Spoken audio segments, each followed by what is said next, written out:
Caius Brannock hadn't let anyone sit in the chair across from him in 3 years. April in Newark never rained kindly. It rained the way the ironbound called harbor rain, fine, patient, soaking through a coat and then through the bone, never heavy enough to send a man running, only long enough to make him give up.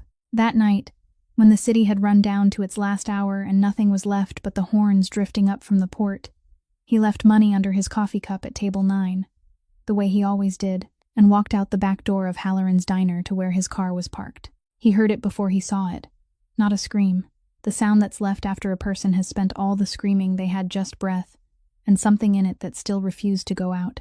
He stopped on the step, counted 2 seconds. 3 years had taught him that whatever made noise in a dark alley at that hour was usually not his business. He went down anyway. She was kneeling in the standing water, one leg folded under her the way a person holds a leg they can't put weight on. Her waitress uniform was torn open at the shoulder, dark brown hair plastered to her neck. One arm held a plastic envelope hard against her chest, turned inward to shield it, as though the rain were the last enemy she had left to guard against. The other hand pulled the torn shoulder of her uniform back up. It slipped down. She pulled it up again. Not because he was watching, he guessed she'd been making that same small motion the whole way there. Alone, in the rain, with nobody around to cover her. Caius took off his black wool coat. He didn't put it over her. He folded it, set it down on the dry concrete step within her reach, and stepped back. She looked at the coat, then at him. And through the rain, she said 3 words that stopped the blood in him. "You're Brannock." Not a question, not a plea either. It was an accusation. "Can you walk?" he asked, but his eyes had already left her face. He was reading the alley behind her the way a man reads it after 7 years of learning never to stop. Skid marks laid black at the mouth of the alley, still fresh, the rain not yet done washing them out. The storeroom door on the side of the diner pried open. The latch bent outward. The blood across the back of her right hand too red, too new for a fall. She hadn't fallen. She'd run. "I can walk," she said. Her voice was raw but level, the voice of someone reading out a report rather than begging for something. "I already walked 1.5 miles. I can walk further." "Who are you?" "It took me 14 months to find out who you were." She braced a hand against the ground, tried to lift herself, and couldn't. "Don't make me lose any more time." He crossed to her. 3 strides, no more. He caught her before she went down, and she seized his forearm, not the grip of a woman about to faint, but the grip of someone who has finally found the thing she spent too long looking for, and has no intention of letting go. She pressed the envelope against his chest. "Your signature is in here," she said. The rain ran down her face, and her voice finally cracked, just slightly. "My husband died because of that signature. I lost my home, my job, and my daughter because of that signature. For 3 years, the only thing keeping me alive was the thought of standing in front of the man who signed it." Caius Brannock looked down at the envelope in his hands, and he said nothing at all, because for the first time in a great many years, the man the whole Newark waterfront called the Closer did not know whether he was guilty. If this story reached you, leave a like, share it with someone you think needs to hear it, and subscribe to follow us all the way to the last line. He didn't ask whether she wanted to go inside. He simply slipped an arm beneath her elbow, lifted her with one clean, efficient motion, the way someone might lift a crate whose contents had already been counted, and she let him do it, neither resisting nor offering a word of thanks. The black wool coat still lay on the concrete step. He bent down, picked it up with his free hand, and climbed the 3 steps. The storage room door swung open before he could touch the handle. Marguerite Halloran stood there, her silver hair neatly tied at the nape of her neck, her apron still marked by coffee stains from the evening shift, one hand holding the door, while the other already held a tablecloth folded into a perfect square. She didn't ask what had happened. She didn't ask who the woman was. She didn't ask why Caius Brannock, who hadn't ventured beyond table number 9 in 3 years, was standing at the back door of her restaurant's storage room with a stranger in his arms. She merely stepped aside to let him pass, and said in a low voice, "Put the girl on the flower bin. It's dry there." Caius stopped for exactly 1 beat. It was brief, so brief that anyone else would have missed it, but he had spent his entire life surviving on moments that brief, and he knew what he had just heard. She hadn't said, "that woman." She had said, "the girl."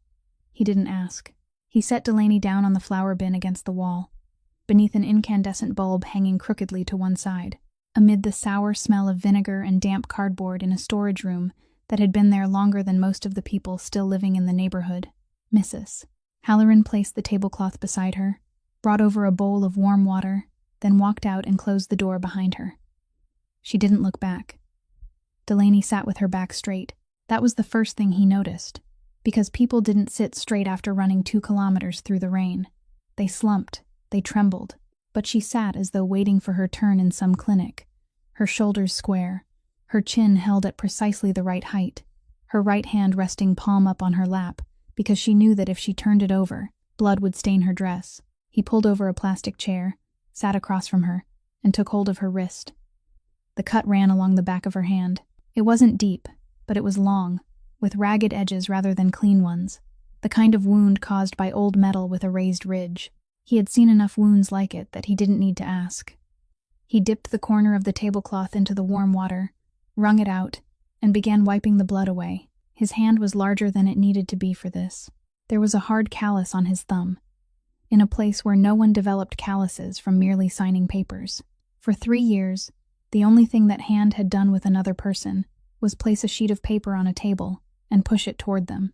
Now it was trying to clean the blood from the back of a woman's hand without hurting her, and it did the job badly, slowly, with needless effort, like the hand of a man who had never learned how. She didn't pull away. She didn't make a sound, not even when he touched the torn edge of the wound. "What's your name?" he said.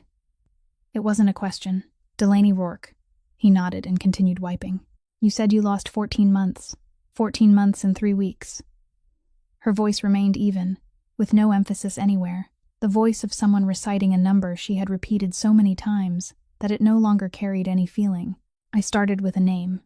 I ended in that alley outside. Who was chasing you tonight?" "I don't know their faces. Do you know what kind of car they were driving?" She remained silent just long enough for him to understand that she did know and that she wasn't going to tell him. He tore a strip from the tablecloth, wrapped it around the back of her hand, and tied it at her wrist. The knot was clumsy and slightly crooked. He studied it for a second, then left it as it was. "You won't read it," Delaney said. He looked up. The envelope. She met his gaze directly, and beneath the incandescent light, there wasn't the slightest trace of hope in those gray eyes, only the cold calculation of someone who had already accounted for every possible way she might lose. "You'll leave it on the table tonight. Tomorrow morning, you'll give it to your lawyer. Your lawyer will tell you the safest thing to do is burn it, and you'll burn it. I know that process. I've been standing outside it for 3 years. Caius set the remaining piece of cloth down on the flour bin.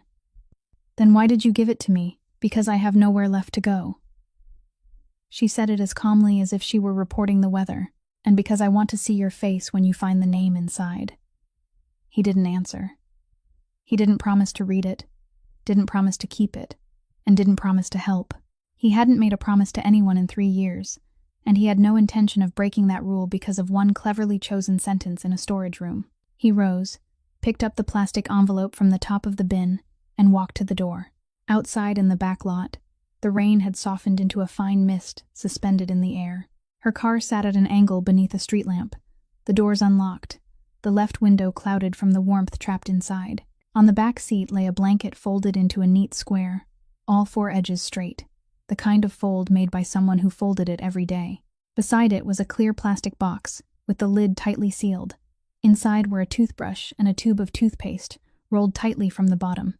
Caius Brannock stood staring at that plastic box longer than necessary. Then he closed the car door very gently, as though afraid of waking someone, and walked back toward the restaurant. At some point, Mrs. Halloran had laid an old mattress in the corner of the storage room, and when Caius went back inside, Delaney was asleep, still sitting with her back against the wall, her head tilted to one side, her towel-wrapped hand resting palm up in her lap exactly as he had left it. Mrs. Halloran stood in the doorway watching, still holding the empty coffee pot, and when he passed her, she said only one thing. "What are you planning to do with that envelope?" He didn't answer. He took his car keys, went out through the back alley, and drove toward the harbor, because he still had an appointment tonight, one that had been arranged 10 days earlier, and Caius Brannock had never missed that kind of appointment in his life.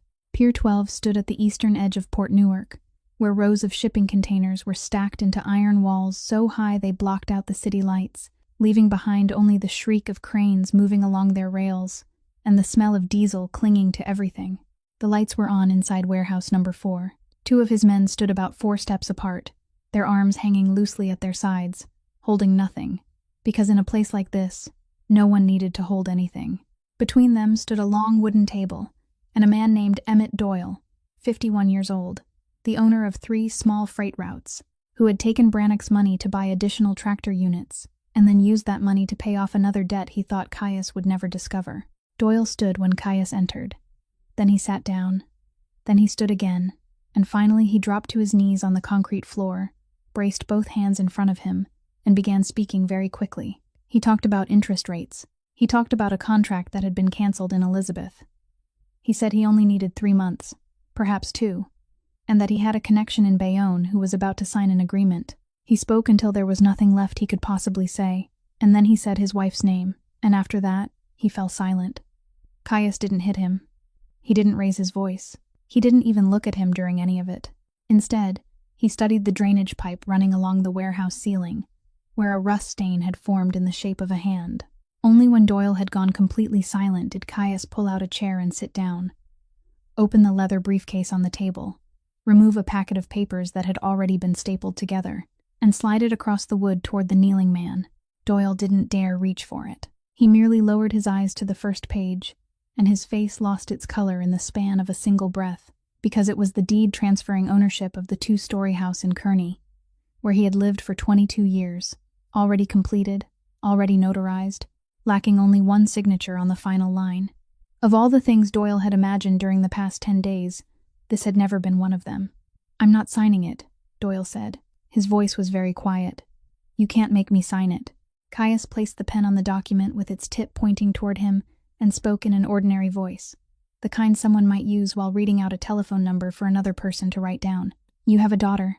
Doyle looked up. "She submits her application at the end of next month. I know which school. I know how much her first year's tuition costs." He paused for exactly 1 beat. "I'll leave her the bed. Everything else belongs to me." The warehouse was so quiet that the sound of water dripping somewhere beyond the rows of containers could be heard. Doyle looked at the paper. Then he looked at the pen.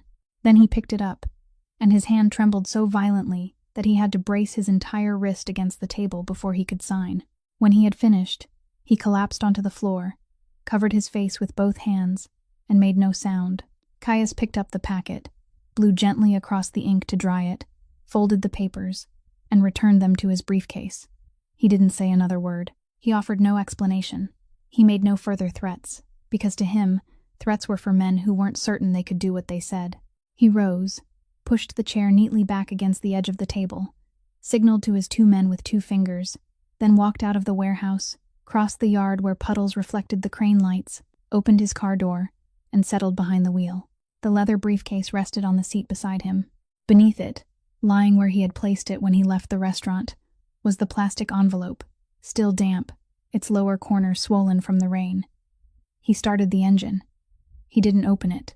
He drove out of the harbor, crossed the old iron bridge, retraced the road he had taken there, and when he reached the turn toward Harrogate, he didn't turn. He returned to the restaurant before dawn had fully broken, when the first gray light had only begun to creep over the roofs of the warehouses across the street, and the first bus hadn't yet passed, and he sat down at table number 9, as he did every morning, his back to the wall, both exits within his sight, the plastic envelope lying face down before him. He didn't open it. He sat there as his coffee slowly went cold, holding to the same ritual he had followed for 3 years, and he knew perfectly well that he was waiting, though he had no intention of admitting it to anyone, not even to himself. The rear storage room door opened as the sky began to brighten. Delaney came out slowly, one hand braced against the edge of the counter because her left leg still refused to bear her weight, her hair tied back with a rubber band, the torn shoulder of her uniform crudely repaired with white thread along the right seam, the stitches large and straight, the work of someone sewing by hand rather than with a machine. She stopped at the end of the table, looked at the chair across from him, then pulled it out and sat down. No one had occupied that chair in 3 years. It had remained there, still standing on all 4 legs, still wiped clean every night along with every other chair in the restaurant. And during those 3 years, men who would have paid their entire fortunes for a chance to speak with Caius Brannock had stood exactly 1 step away from it and hadn't dared pull it out. "Mrs. Halloran approached with the coffee pot, filled his cup, then turned over the cup in front of Delaney and filled that one too, without asking whether she wanted any, without asking whether she had slept, without looking either of them in the eye. She set the pot down, wiped her hands on her apron, and walked toward the kitchen. "Did she mend the shoulder of your uniform?" Caius asked. "I did it myself." She gave me the needle. Delaney wrapped both hands around the coffee cup, not to drink, but to let the warmth seep into the hand bound in cloth. "Where did you go last night?" "My business. Yes, I figured."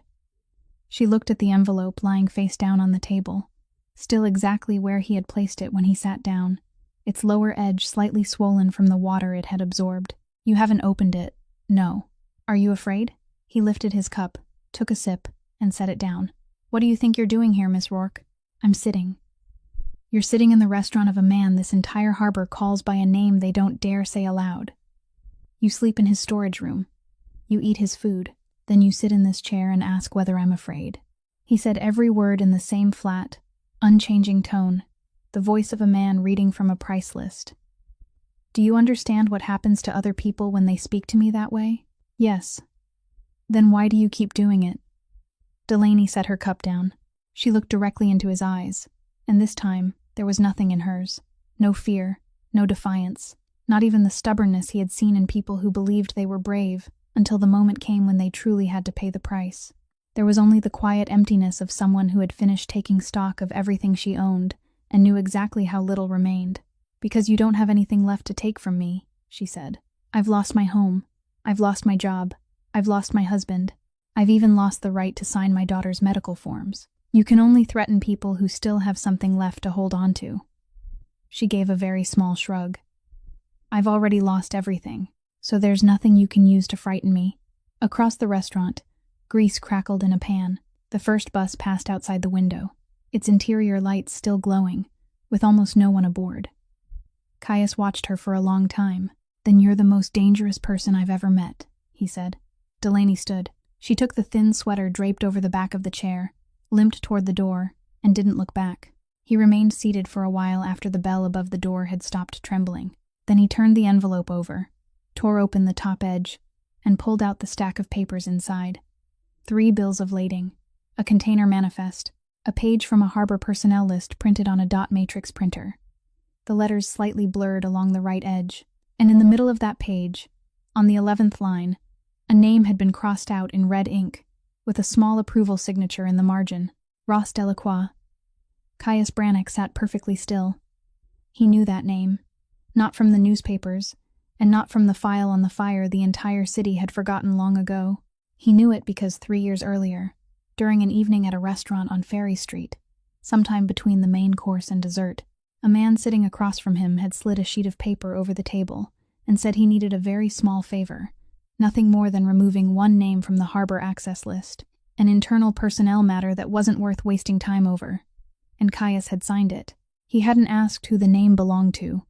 He hadn't asked why. He had signed because it was small, because it was cheap, because his life was filled with hundreds of small things like that, signed between one course and the next. He took out his phone. It rang 4 times before Suniva Alto answered, her voice heavy with sleep and irritation. "It isn't even dawn yet. Find me every record from the Kessler Maritime fire, the final report, the scene investigation notes, and the personnel list from that year." Silence held at the other end for 1 beat, and when she spoke again, she was fully awake. "Why?" Caius looked down at the small signature in the margin of the page. "Because I think I signed something." She returned in the early afternoon, when the restaurant was nearly empty, and Mrs. Halloran was wiping down the row of glasses behind the counter, and she walked straight to table number 9 and set a faded canvas bag on its surface. Something he guessed contained everything she owned. She didn't ask whether he had time. She pulled out the chair across from him, sat down for the second time in less than a day, and began arranging papers on the wooden tabletop in an order she had clearly worked out long ago, laying them down one at a time, perfectly aligned, their top edges even. "You opened the envelope," she said without looking up. "Yes. Then you know the name. But you haven't seen this." She pushed 3 sheets of paper toward him, 3 copies of bills of lading, their corners yellowed with age, the ink marks blurred in the way they became when a photocopy was made from another photocopy. 3 shipments, 3 container numbers, 3 different days during the same summer 7 years ago. And at the bottom of every page, in the box reserved for the dock supervisor's signature, was the same handwriting, slanting to the right, the letter B joined into a wide loop through its middle, a signature he could have recognized among 1,000 others. F. Brannock. Delaney placed both hands on the edge of the table and looked directly at him without blinking. "I spent 14 months looking for this signature," she said. "I searched for it in the county archives. I searched for it through 3 shipping companies that had gone bankrupt. I paid someone at the Department of Motor Vehicles so I could spend 4 hours sitting in a warehouse without air conditioning. I lost 2 jobs because I asked for too many days off. And finally, someone told me there was only one Brannock family in Newark, and the head of that family drank coffee at this restaurant every night, at this exact table." She tapped the top sheet with the tip of one finger. "For 3 years, I've lived for the chance to ask you one question. Why did you sign this?" Caius looked down at the handwriting. He didn't pick up the paper. He didn't need to. He sat perfectly still, and behind the counter, Mrs. Halloran stopped wiping the glasses, and the only sound left in the restaurant was the refrigerator humming somewhere beyond the kitchen. The silence lasted long enough for Delaney to begin sensing that something was wrong, long enough for her to sit straighter and lift her fingertips from the page. "That isn't my signature," Caius said. "Don't. I sign with a C, not an F." He spoke the words very slowly, like a man reading something he had memorized but had never spoken aloud. "That was my younger brother, Fitzgerald Brannock. Everyone called him Fitz." Delaney didn't move. "Then bring him here." "I can't." "Why can't you?" "Because he died 7 years ago," he said. 3 weeks after the last shipment listed on the 3 papers you just placed on my table. There are moments when a strong woman collapses, and most of them are loud. But this one wasn't. Delaney simply sat there. Both her hands remained on the edge of the table. Her face didn't change. But something behind those gray eyes had just been pulled away, and Caius, who had spent his life reading other people through the smallest details, saw the precise second when 3 years of a human life crumbled into nothing. She had spent 14 months searching for a name. She had slept in her car to save gas money for the trips to the archives. Night after night, she had imagined the moment when she would stand before the man who had signed those papers, and she had rehearsed what she would say until the words had worn thin. And that man had been in the ground before she had even begun looking for him. "So I'm 7 years too late," she said. Her voice remained flat. That was the worst part, the flatness of her voice.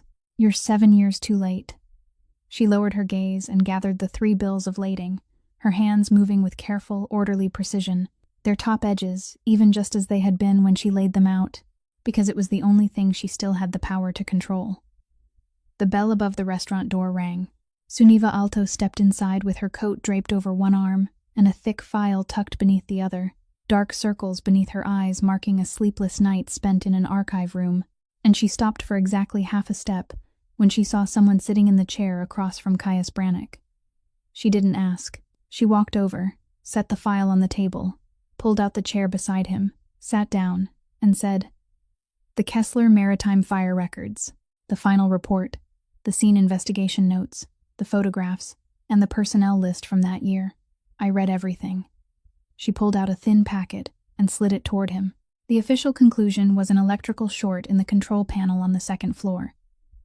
The fire traveled upward through the utility shaft. 1 person died, an accountant named Ross Delacroix, who had stayed late to work overtime. There were no signs of forced entry. The case was closed after 4 weeks.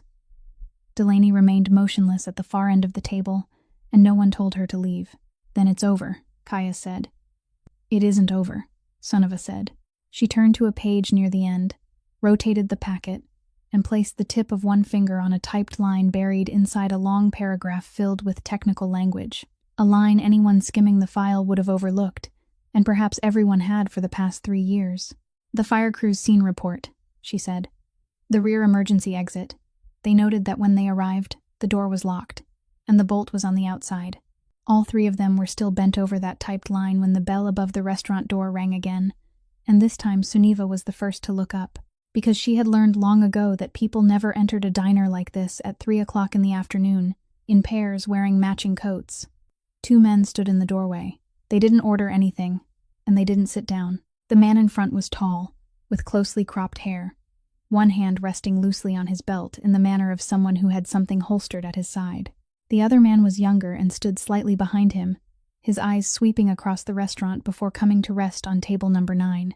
And he wasn't looking at Caius. He was looking at Delaney. "Miss Rourke," the first man said, "we have a few questions about what happened in the alley last night. You're coming with us." Delaney placed one hand on the edge of the table. Behind the counter, Mrs. Halloran stood perfectly still, the dish towel still resting in her palm. Suniva began to say something about requiring them to produce written authorization, but she hadn't made it halfway through the sentence when Caius pushed back his chair and stood. He didn't step forward. He merely remained where he was, his left arm hanging loosely at his side, his right hand holding a cup of coffee that had already gone cold. And when he spoke, his voice was the same one he used when asking for more sugar or telling Mrs. Halloran not to pour him another cup. "Wyatt Farrow," he said, 39 years old. "Your wife is Rosalind. She works the morning shift in the pharmacy dispensary at St. Michael Hospital. Her shift begins at 6 o'clock, so she leaves home at 5:30. Your oldest son is in the 7th grade at the school on Bloomfield Avenue. The main gate is on 3rd Street, and on Tuesdays and Thursdays, he stays late for basketball practice. The man named Farrow didn't move, but the hand resting loosely on his belt fell away from it. And you," Caius said, turning his gaze toward the younger man, "are Dale Kittredge, 27. You still live with your mother on Ann Street, 2nd floor, apartment on the left, and last month you borrowed $8,000 to pay the rest of her hospital bills. I also know who you borrowed it from, because that man borrowed it from me." He said all of it neither faster nor slower than the rhythm of ordinary breathing, placing no emphasis on any word and never pausing for effect, exactly as someone might read a menu posted on a wall after having read it too many times before. Then he set his coffee cup on the table, and the sound of porcelain touching wood was the loudest noise the restaurant had heard in the past minute. "Detective Price knows where I sit," he said. "He knows very well. If he wants to speak with someone in this restaurant, he comes here himself. He doesn't send someone else to do it for him." He said nothing more. He didn't say what would happen otherwise. He didn't need to. And that was precisely what made the other two men understand faster than any spoken threat ever could. Farrow looked at Delaney for one more second, then gave Caius a very slight nod, the nod of a man acknowledging that he had come to the wrong place, and turned toward the door. Kittredge followed him, and he was the one who pulled the door shut behind them, so carefully that the bell above it barely made a sound. Through the glass, they stood beside their unmarked car for about half a minute, exchanged a few words, then got inside and drove away. In the restaurant, the refrigerator started humming again. Mrs. Halloran lifted the dish towel and resumed polishing a glass as though nothing had happened. Suniva released a long breath and began putting the files in front of her back into order. Delaney didn't move. She remained exactly where she was, both hands still resting on the edge of the table, and she was looking at Caius Brannock in a way entirely different from the way she had looked at him 15 minutes earlier. For 3 years, she had imagined the man behind that signature as some kind of monster, and she had prepared her anger to bring before him. But she had never imagined the monster would look like this. No shouting, no fists, just a man standing motionless beside his table, reciting the names of other men's wives and children in the same voice he used to order coffee, while 2 armed men turned around and walked out. She thought of her night shifts, of the mornings when she drove through the harbor district, listening to the radio, of the list of things she had promised herself she would never touch so she could keep her record clean, so that one day someone might look at it and say she was qualified. And she realized that she was sitting in the middle of that list, drinking its coffee and sleeping in its storage room. "Why are you looking at me like that?" Caius asked. "Like I've just understood why no one dares sit in this chair," Delaney said.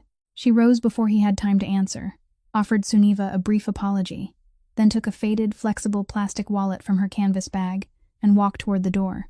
Outside on the sidewalk, about 20 paces from the diner, stood a public telephone booth left over from a time when no one in the neighborhood had thought to remove it, one corner of its glass broken, its metal body covered with scraps of advertisements for plumbing repairs.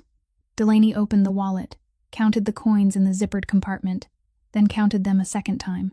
In the other compartment was a drugstore calendar folded into quarters, the kind given away for free, and across it were circles drawn in blue ink, 2 circles every month, month after month, throughout the entire year. The calendar had been unfolded and folded again so many times that tiny holes had worn through where the creases crossed. She slipped the coins into the slot, dialed the number, and rested her forehead against the side of the telephone booth while she waited. The phone rang 3 times. Then came the sound of someone answering, the rustle of a receiver being dragged across a tabletop, and a small, bright voice, breathless from having run in from somewhere. "Hello?" Delaney's face changed completely. "Hello, sweetheart. I knew it was you, Mommy. As soon as I heard the phone ring, I knew. You're so clever. How did you know?" "Because today is Wednesday, and you usually call on Wednesdays." There was the scrape of a chair, then the sound of the child climbing onto it and settling herself securely. "Mommy, guess what I know how to do now?" Let me think. You know how to fly?" "No." "You know how to cook?" "No, not that either." Laughter rang through the receiver, the kind of laughter children make when they're holding a secret larger than themselves. "I know how to tie my shoes now. All by myself. Nobody has to help me at all." "No way. It's true. Miss Whitmore taught me the 2 bunny ears way. I did it on my 3rd try. Mabel had to try 6 times. "So you're better than Mabel now?" "I wouldn't say that." A brief, solemn silence followed. "But I did do it before she did." Delaney laughed, and her laughter was real. Entirely real, without the slightest trace of strain in it. "What else happened in class today?" "We planted bean seeds in paper cups. Miss Whitmore said we should only give them a little water because too much will make them die. My cup is beside the window, in the sunniest spot, because I asked her if I could have that place." "And she let you?" I raised my hand first. Another burst of laughter. "Mommy, when my plant starts growing, I'll save it so you can see it." "I'd love to see it."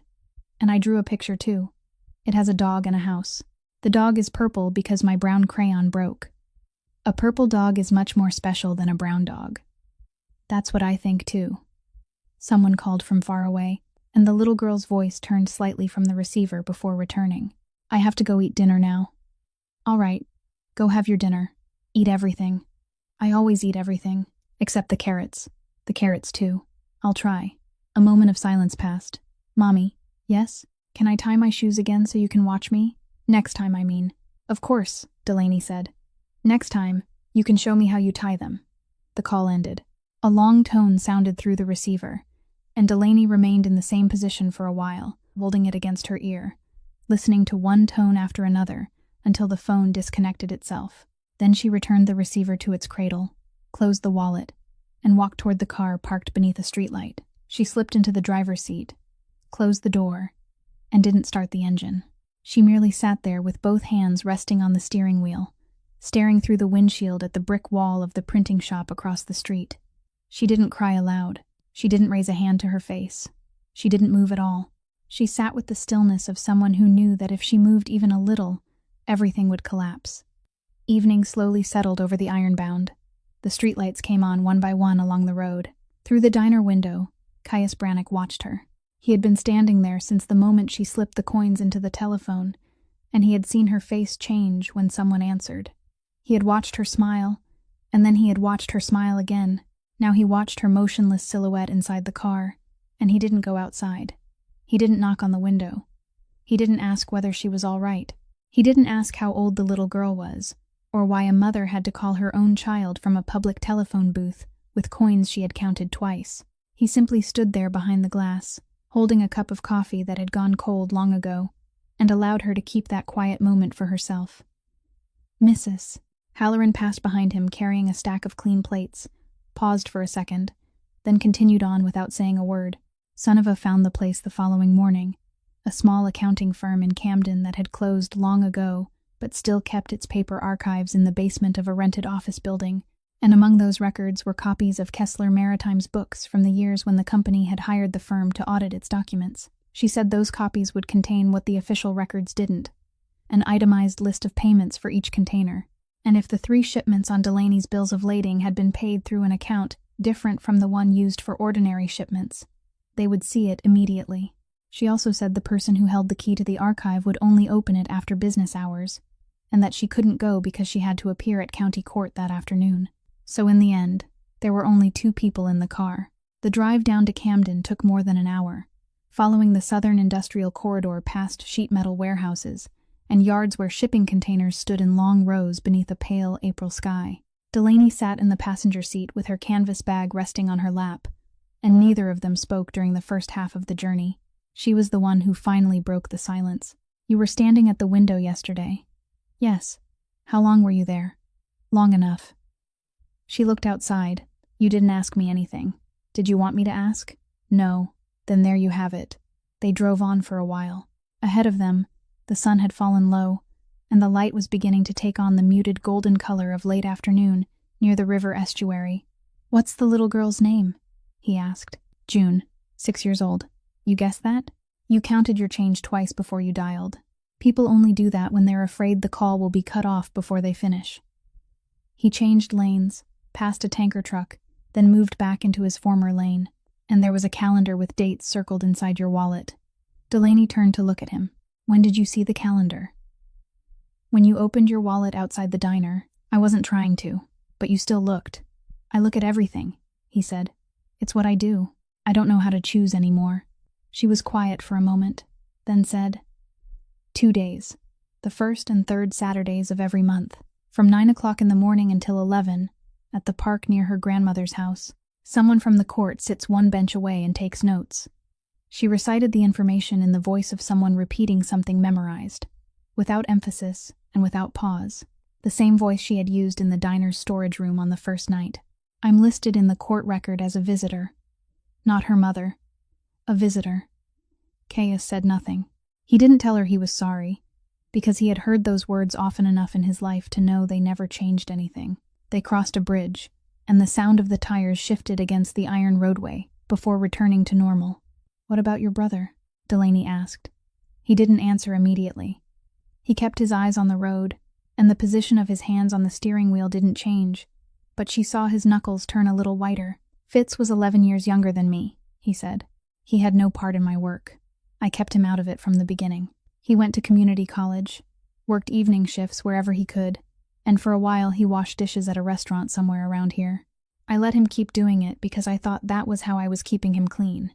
He paused. "Then one year, I needed a name." Delaney waited. The harbor paperwork required someone to sign off on cargo moving in and out. That name had to belong to a real person, someone with a social security number, an address, someone who could be found in the records. If I used the name of one of my own men, everything I did would lead straight back to me, so I used his. He spoke the next sentence in the tone of someone reciting a telephone number. "I put his name on the documents to keep the documents clean." He didn't know what he was signing. He thought he was helping his older brother with some paperwork. He was 23 years old. Then what happened? Then he died because of that name. That's the end of it. The car passed an exit sign. He didn't take the exit. "Did you go to his funeral?" Delaney asked. "No." "Why not?" "Because I knew who would be there, and I didn't want anyone else to die that day." He changed lanes again, even though there was no reason to. "For 7 years, I've told myself I stayed away for his sake, but I also know I stayed away because I didn't have the courage to stand there." The streetlights began coming on along the avenue leading into Camden. Delaney studied him from the side, watching his clenched jaw and the way he maintained the same speed even though the car ahead of them had slowed considerably. For 3 years, she had lived with the belief that some man had to pay for what had happened to her husband, and she had imagined the moment when she would say it aloud more times than she could count. But now, inside this car, what she saw wasn't a man who needed to pay. What she saw was a man who had passed judgment on himself long ago and had spent 7 years imprisoned inside that sentence without anyone knowing. "You didn't kill your brother," she said. Caius didn't turn his head. "You don't know anything. I know this." Her voice remained even, neither pitying nor gentle, only direct, as though she were reading a line back from an official record. "You put his name on a piece of paper. Someone else started the fire. You didn't kill your brother. You survived. Those aren't the same thing." The car traveled another half-mile before he spoke. "Who told you that?" "No one," Delaney said. "I've told it to myself every night for 3 years. Today is the first time I've said it aloud." The copies of the books they had obtained in Camden were thicker than Suniva had expected. 3 cardboard boxes filled with bound documents, and she said it would take at least 2 days to finish reviewing the container payment records, so that Saturday morning, they divided the files among themselves and carried them out. Delaney had to go down to Trenton. It was the first Saturday of the month. Suniva told her to go, saying they could work anywhere, and Caius said nothing at all. He simply picked up the car keys. The park was about a 10-minute walk from the little girl's grandmother's house. A broad stretch of grass with a playground in the middle, 2 rows of oak trees just beginning to put out tender new leaves, and a line of stone benches running along a walkway paved with red brick. The April morning was clear and bright, touched by that gentle early spring sunlight that wasn't yet warm enough to send anyone searching for shade. The court-appointed monitor, a middle-aged woman in a blue coat, sat on a stone bench some distance away with a notebook resting on her lap. Caius and Suniva chose the bench farthest away, near the entrance from the street, and spread the files between them. She arranged the payment sheets by quarter, while he held a pencil and marked the container number column, and they worked that way for more than an hour, their heads bent over the pages, with Suniva occasionally reading out a string of numbers, while he crossed out a line. From the other side of the lawn came the sound of children calling to one another on the slide, the creak of swing chains, and the thump of a ball bouncing against concrete. All the sounds of an ordinary Saturday morning in an ordinary park. Then came the patter of running feet on the red brick path. "Mommy, look at this." June ran toward her mother with both hands holding a drawing high above her head, the paper fluttering with every step, her sneakers neatly tied with 2 loops of equal size. Delaney lowered herself all the way onto the grass so she could be level with the child's eyes, then accepted the drawing with both hands as though she were holding something fragile enough to tear. "This is the house," June said, pointing at a square with rectangular windows. "And this is the dog. The dog is purple." "I already told you that." The little girl burst into laughter, the way children do when a grown-up remembers something they've shared. "And today Miss Whitmore put everyone's pictures up on the classroom wall. Mine is near the door because I turned it in first." "You were the first one to turn yours in?" "I draw really fast. Mabel took longer because she colors very carefully." The little girl settled onto the grass beside her mother, braced both hands behind her, and looked around the park with the contented air of someone who had already completed the morning's most important task. Then her eyes stopped on the row of stone benches in the distance, where 2 adults sat with their heads bent over a pile of documents covering the entire seat. "Mommy," June said, "is that man your friend?" Delaney followed the child's gaze. She was silent for a beat. "Yes," she said, "something like that." "Is he doing homework?" "He's working. That's a lot of paper." The little girl stood, brushed her hands against her pants, and before Delaney could say anything, she was already walking toward the benches. She didn't run. She simply walked quickly, with the focused expression of someone carrying out an idea that had only just entered her mind. Delaney rose and followed several steps behind, while the woman in the blue coat looked up, watched them, then lowered her eyes to her notebook again. Suniva noticed first. She nudged Caius with her elbow. He looked up, the pencil still held between 2 fingers, and saw a little girl standing about 3 steps away, both hands searching through the pockets of her coat. June pulled out a small, crumpled paper bag and opened it. Inside was half of a butter cookie, its broken edge uneven and still covered with crumbs. She held it out to him. "You look sad," June said. "Mommy says something sweet makes you feel better." The entire row of benches fell silent.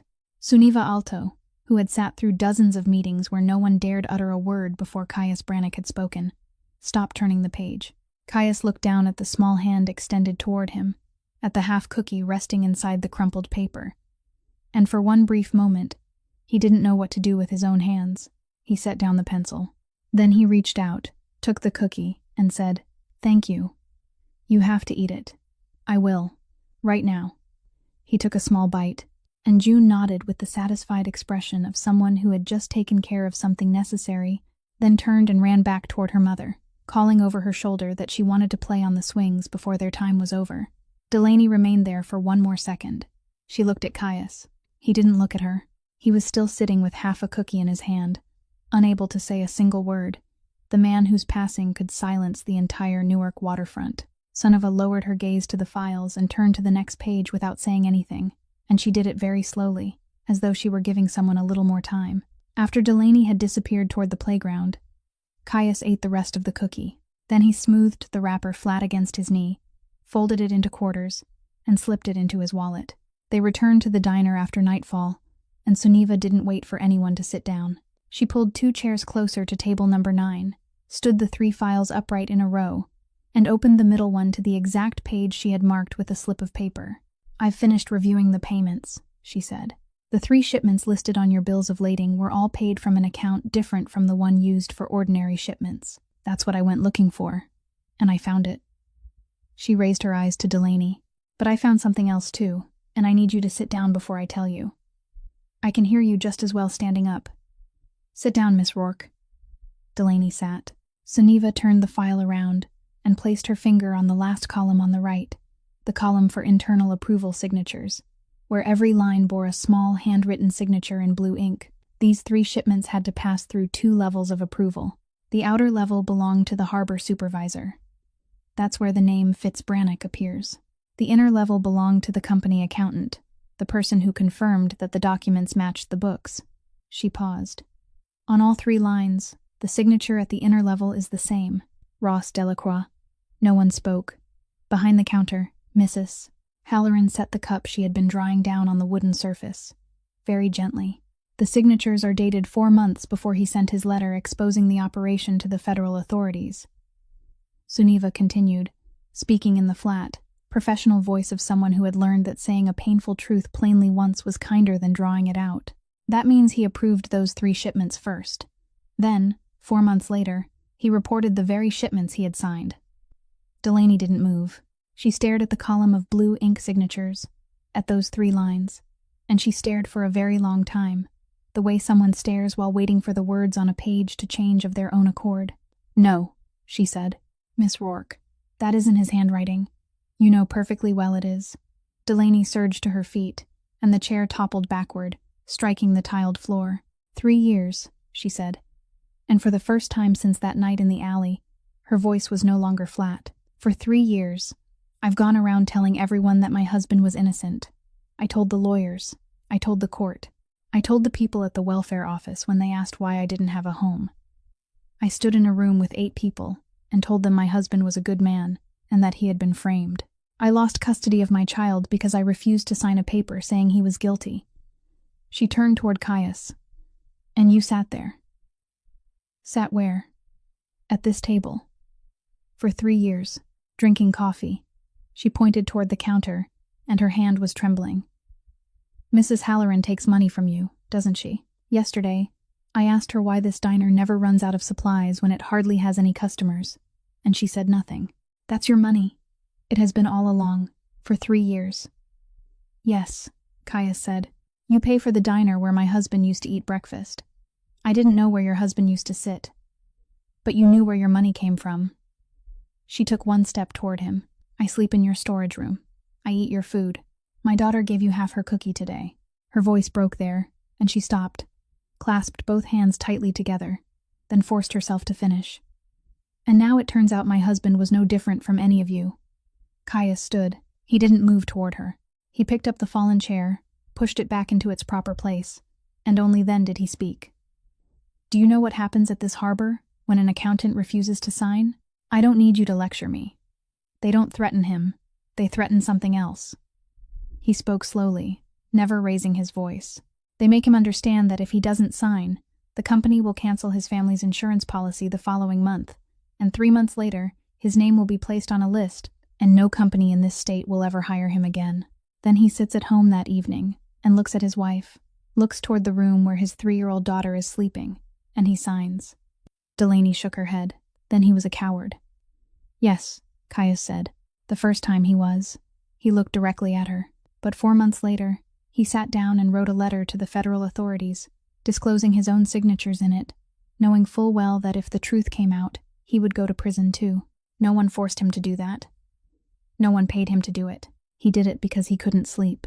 Outside, a car passed, its headlights sweeping across the glass before fading away. "He stepped into it because he was afraid," Caius said. "He stepped out of it because of you and the little girl. People don't get to choose where they begin. They only get to choose where they stop." Delaney stood there for a very long time. Then she lowered herself into the chair he had just set upright, rested both elbows on the table, and covered her face with her hands, making no sound at all. Mrs. Halloran came out with the coffee pot, filled Delaney's cup, set the pot down, and returned to the counter. Suniva waited long enough before opening the 3rd file. "There's one more thing," she said. "I wasn't planning to tell you tonight, but I think you both need to hear it at the same time." She pulled out a printout from the lodging record system, along with a copy of a stamped passport page, and pushed them across the table. Barrett Kessler. On the night of the fire, he was in Lisbon. He landed there 3 days earlier and returned 6 days later. There are immigration stamps, hotel receipts, and even a recorded speech he delivered at a maritime transportation conference. She tapped one finger against the page. He couldn't have been the person who gave the order. Then who was? Delaney asked without lifting her head. "The person who signed the executive decisions while he was away," Suniva said. "His son, Thorne Kessler. He was 27 that year. He's now the chief executive officer. His name appears on the City Scholarship Fund's gold plaque, and last year the local newspaper called him the new face of the harbor industry." She looked up. "And for the past 3 years, every time anyone has touched this case, the father has been the one who stepped forward and accepted responsibility in the eyes of the public." Delaney lowered her hands. Her eyes were red, but her voice had returned to its old, even rhythm. "So I went looking for the wrong man twice," she said.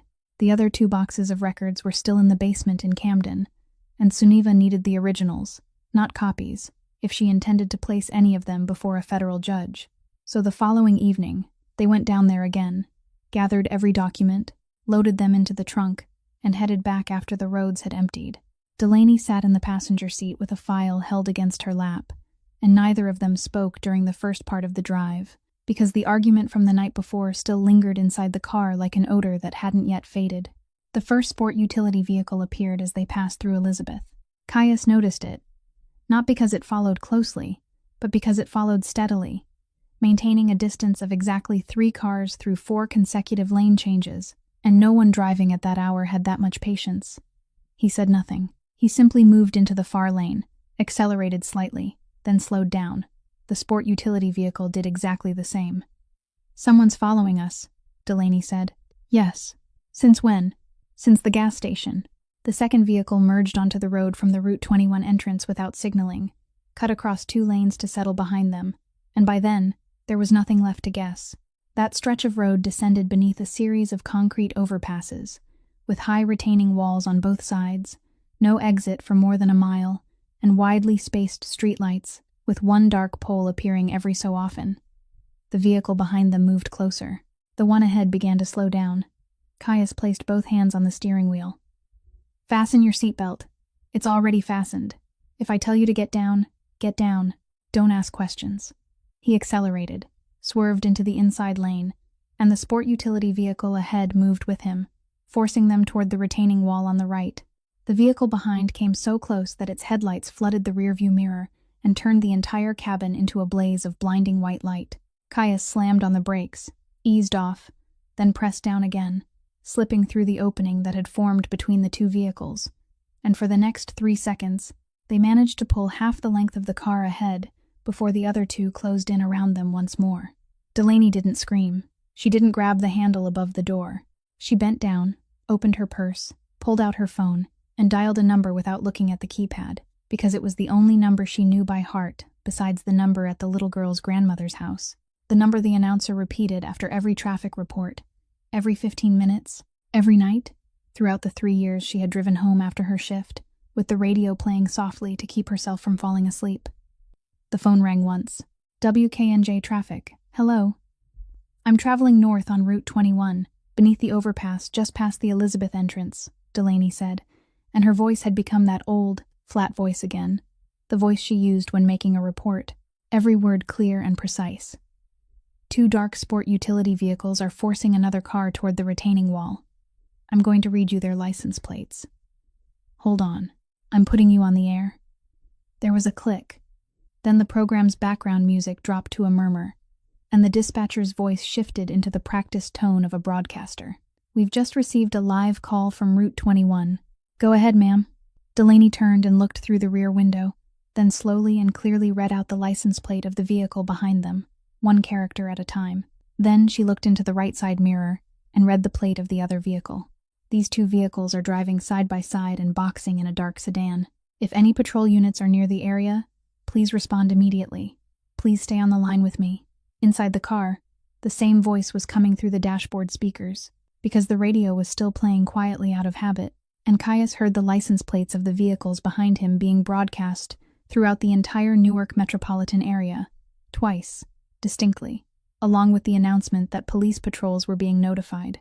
The sport utility vehicle behind them fell back by half a car length, then a full car length. The vehicle in front switched on its turn signal, something it hadn't bothered to use once during the previous 10 minutes, and moved into the outer lane. Both vehicles took the next exit, the one leading into an industrial district where nothing was open at that hour, and disappeared. They didn't leave because anyone had stopped them. They left because they had been seen. Caius maintained the same speed for another mile, before finally easing his foot off the accelerator. "Who did you call?" he asked. "The traffic station." "You know the traffic station's number by heart." "I drove home alone at 2 o'clock in the morning for 3 years, Delaney said as she ended the call and returned the phone to her purse. "You memorize the numbers of people. I memorized the number of that station." He said nothing. But the next time he changed lanes, he glanced at her, and that glance was different from every look he had ever given her before. He didn't return to Newark by the same road. He turned into the industrial district at the second exit, drove past a row of dark factories, and stopped in a gravel lot behind a warehouse that had been closed for years, where a dark sport utility vehicle stood at an angle beneath a broken streetlight, surrounded by 3 other cars. His men were already there. He switched off the engine.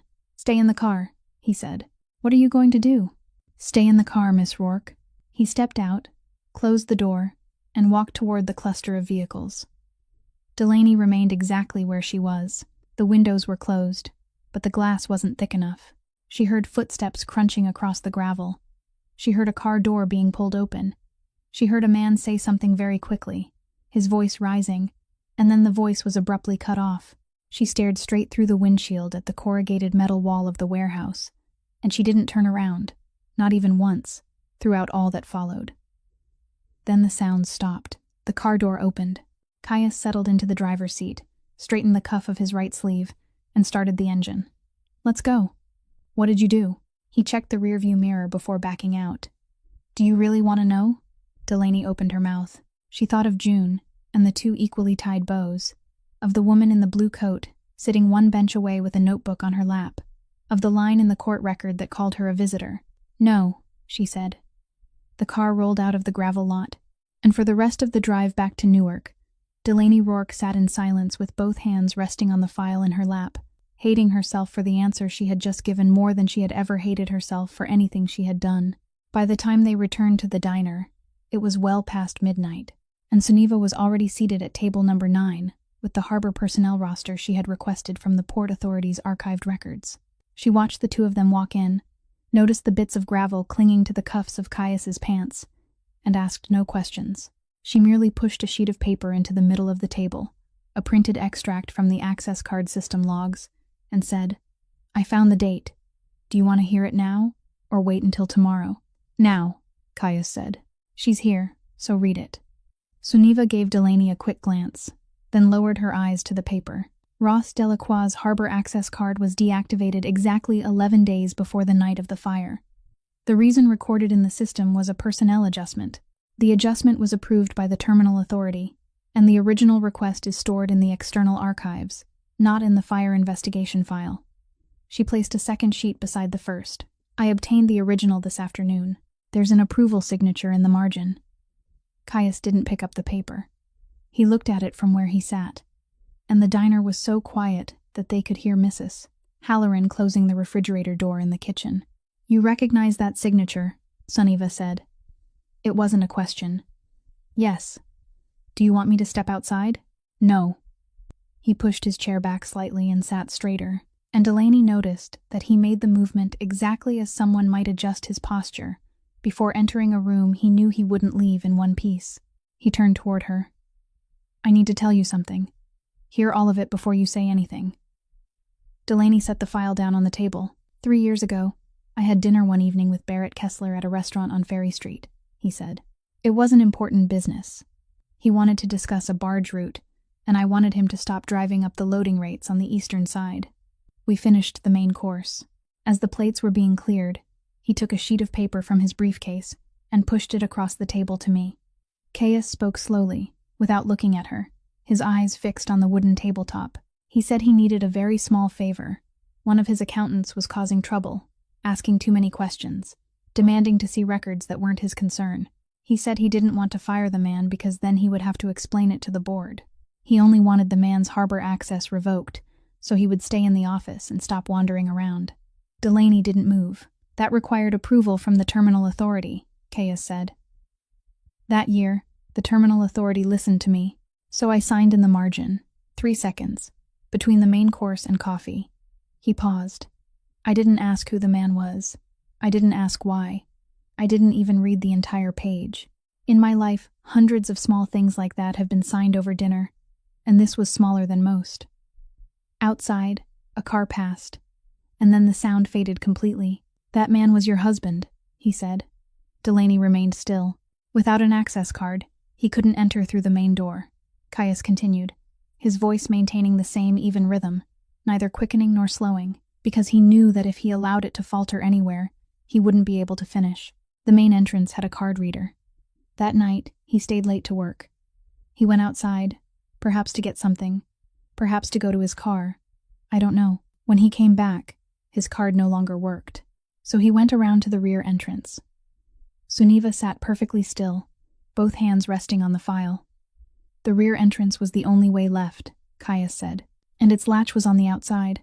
There wasn't a sound in the diner. Delaney looked down at the 2 sheets, lying side by side on the table, the system log and the adjustment request with the small signature in the margin, and she stared at them for a very long time, while no one said anything to fill the emptiness. I didn't kill your husband, Caius said. I only signed my name and didn't ask a question, and that was enough. He added nothing more. He didn't say that he hadn't known. He didn't say that if he had known, he wouldn't have signed. He didn't say that Kessler had deceived him, though it was true, and all 3 people sitting at the table understood it. He didn't apologize, because he had lived long enough to know that there were things for which an apology merely eased the burden of the person who spoke it, and did nothing at all for the person who had to hear it. He sat there with both hands resting on the tabletop and allowed the silence to do its work. Delaney stood. This time, she didn't knock over the chair. She pushed it neatly against the edge of the table, exactly as he had done with her chair the night before. She picked up her cloth bag, slipped it over her shoulder, and walked away from table number 9. In the middle of the diner, she stopped for a single beat, and Suniva looked up, while Mrs. Halloran stepped out of the kitchen and reached the doorway with the dish towel still in her hand. But Delaney didn't turn around. She kept walking, opened the door, and the bell gave one brief chime before falling silent. Outside, the sound of her footsteps slowly faded along the sidewalk. Inside the diner, no one stood. No one spoke a word. Caius Brannock remained in his chair, staring at the 2 sheets of paper on the table, and Mrs. Halloran stood in the kitchen doorway for a very long time before turning back inside and switching off some of the lights. She slept in the storage room for the last time that night, and in the morning, before daylight had fully broken, she packed her belongings, folding the blanket into a neat square with 4 straight edges, placing the plastic toothbrush case inside her cloth bag, rolling up the calendar page that had been folded into quarters and slipping it into her wallet, then carrying everything out to the car.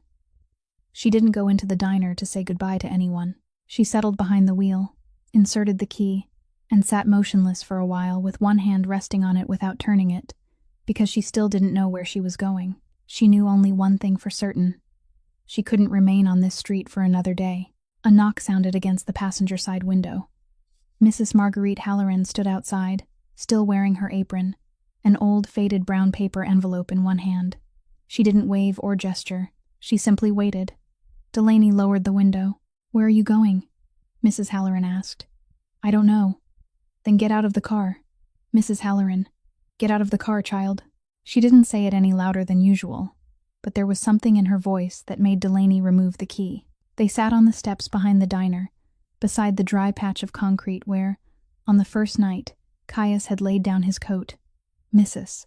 Halloran placed the brown envelope in her lap, rested both aged hands upon it, and looked across the empty yard for a while before speaking. "Your husband used to sit at the second table from the door," she said. "Thursday mornings. Black coffee and toast without butter. He read paperwork while he ate. Always. and he always left more money than he needed to because he felt guilty for sitting so long. Delaney turned sharply toward her. You knew him? I knew him for 3.5 years. Mrs. Halloran continued staring into the yard. You came here 14 months ago and asked whether I knew anyone named Brannock. I told you I didn't. She fell silent for a beat. I lied to you. You lied to me.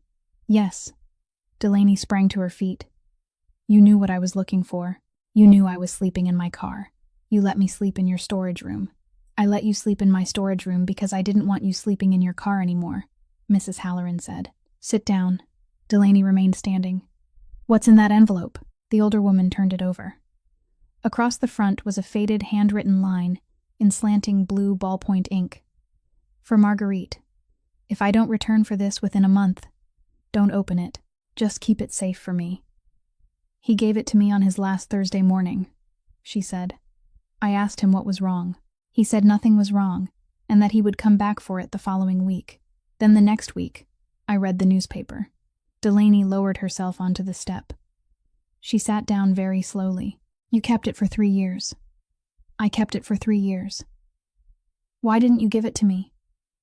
Mrs. Halloran turned and looked at her for the first time since they had sat down. Her eyes were dry and red around the edges, the eyes of someone who had finished crying a very long time ago.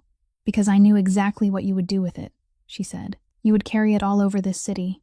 You would knock on every door, and I had already watched that happen once. She laid both hands over the envelope. I knew for 3 years. I buried young Fitz, too.